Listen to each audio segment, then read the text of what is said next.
Estimados alumnos, vamos a revisar el tema de colicistitis crónica. Recordemos que ya hemos revisado previamente el tema de cómo se forman los cálculos de la vesícula y también hemos revisado el tema de colecistitis aguda, en el que esencialmente hicimos la descripción de tres entidades nosológicas.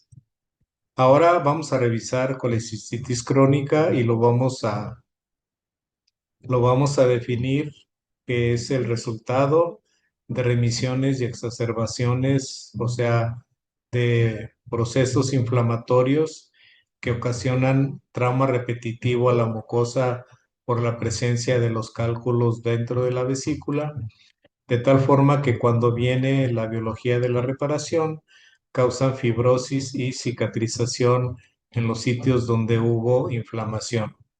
Por esto mismo se considera que los pacientes con colecistitis crónica litiásica pueden tener menos de la tercera parte de cultivos positivos para E. coli y enterococos, y esto es importante porque vamos a plantear cuál es el tratamiento quirúrgico por excelencia, y además vamos a hacer mención que debemos tomar en cuenta cuáles son las medidas que vamos a hacer para hacer la profilaxis antimicrobiana. El cuadro clínico de la colecistitis crónica litiásica ya no solamente se manifiesta por episodios intermitentes de dolor cólico biliar, sino también se puede acompañar de un sinfín de trastornos digestivos inespecíficos que nosotros tenemos que estar conscientes que son producto de la patología vesicular, pero que cuando estos son primarios, por ejemplo, enfermedad por reflujo gastroesofágico o alguna otra, estos pueden resaltar después de haber resuelto la patología quirúrgica. Dicho de otra forma, podemos curar síntomas derivados de la presencia de inflamación crónica de la vesícula biliar, pero habrá otras entidades nosológicas secundarias o no dependientes de la patología vesicular, que sin duda posteriormente van a emerger, y entonces el paciente va a pensar que esto fue producto de la cirugía.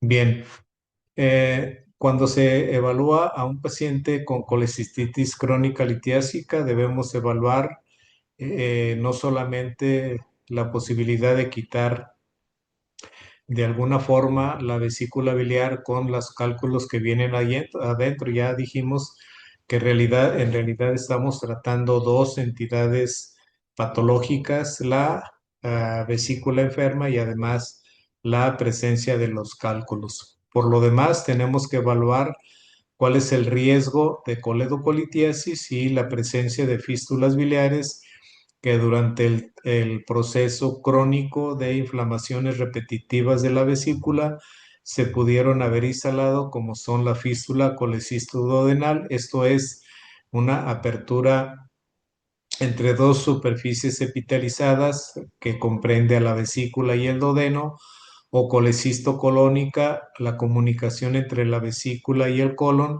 y entre el colédoco y el duodeno. El tratamiento de elección de la colecistitis crónica litiásica es la colecistectomía por vía laparoscópica, y entonces lo que tenemos que evaluar es cuál es el riesgo de coledocolitiasis. Si es bajo, entonces se puede someter a cirugía de forma inmediata. En cambio, cuando el riesgo es moderado, se tiene que hacer una colangiografía transoperatoria o bien una colangiografía pancreatodenal antes de la cirugía o inmediatamente antes de la cirugía. O bien hacer un tratamiento conservador, que es la colestectomía, y ya iremos hablando qué es lo que se debe hacer en presencia de fístulas.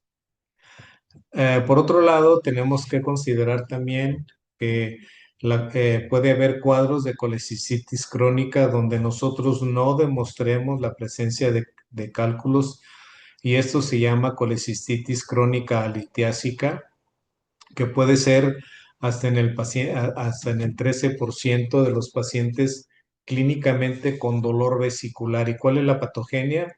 Se sugiere que es una estenosis posinflamatoria, o sea, esto es más bien una enfermedad de la vesícula, o bien anomalías anatómicas del cístico que ocasionan dificultad al vaciamiento vesicular. Cuando nosotros estamos ante este cuadro, y sin duda que ya para terminar les voy a recomendar que lean ese artículo sobre tratamiento de la famosa disquinesia vesicular, porque vamos a tener un ultrasonido normal, pero para decidir el tratamiento quirúrgico se deben hacer estudios para documentar el vaciamiento incompleto, que puede ser mediante ultrasonido con prueba de Boyden. Esto significa que se hace una exploración inicial de la condición de represión de la vesícula después de un ayuno por lo menos de 8 horas. Entonces se le dan medicamentos que tienen medio de contraste, que van a ir a concentrarse en la vesícula.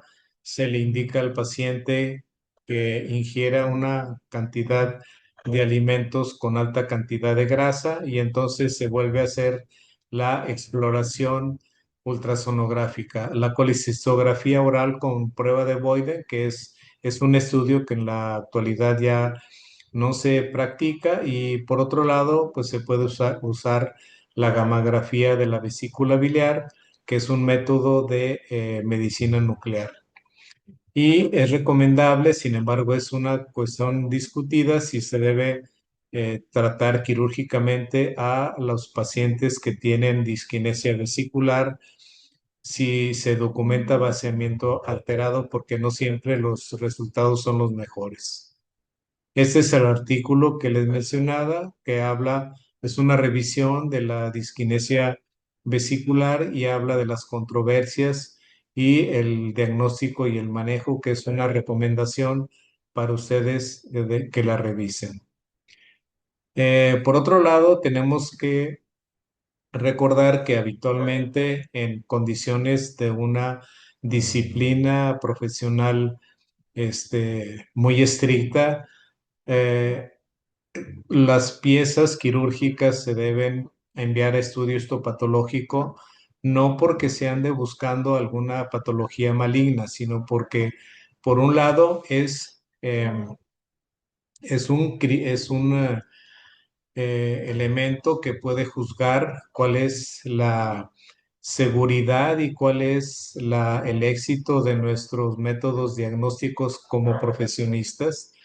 Y entonces, y por otro lado, podemos recabar algunos datos del estudio histopatológico, como es el caso de la colecistitis jantogranulomatosa. Aquí a lo que se refiere es que la bilis, después de los episodios repetitivos de inflamación vesicular, de alguna forma queda dañada la pared de la vesícula con formación de úlceras, o se rompen los senos de Rokitansky-Ashoff. Además, hay una obstrucción al flujo de la bilis por los cálculos e infecciones, y entonces se engrosa la pared vesicular con irregularidades, y el patólogo precisamente nos lo reporta como colecistitis jantogranulomatosa. En este caso, recordemos que la asociación con infección por enterobacterias es casi de la mitad de los pacientes. Otra de las posibilidades de reporte es, es la colesterolosis. La colesterolosis, como ustedes están viendo acá en el cuadro inferior a la derecha, existe una descripción de colesterolosis y mucosa invaginada. ¿Qué es la colesterolosis? Es la presencia de macrófagos que tienen vacuolas ricas en lípidos en la pared de la mucosa de la vesícula. Es frecuente relativamente, hasta en el 12% en estudios de patología, y en reportes de patología puede ser hasta más de la cuarta parte de las piezas estudiadas. ¿Cómo se forma la colesterolosis? Se supone que aquellos factores que determinaron la formación de las piedras, que es la bilis supersaturada de colesterol, ocasiona una mayor absorción de colesterol en la mucosa de la vesícula, la cual es absorbida por los macrófagos, que son incapaces de metabolizar y excretar el colesterol, de tal forma que se quedan en los macrófagos, que tienen esas vacuolas ricas en lípidos. Y ustedes observan en la parte de abajo, a su izquierda, la superficie externa de una pieza quirúrgica, cuando se hace la superficie de corte, y allí observan una multitud de cálculos muy pequeños, y además una vez que se retiran estos y se quita el material líquido, observen la superficie mucosa, que con mucho remeda la presencia de una alfombra verde. Hasta aquí terminamos el tema de colecistitis crónica, y les agradezco su atención, y estoy pendiente de sus comentarios. Muchas gracias.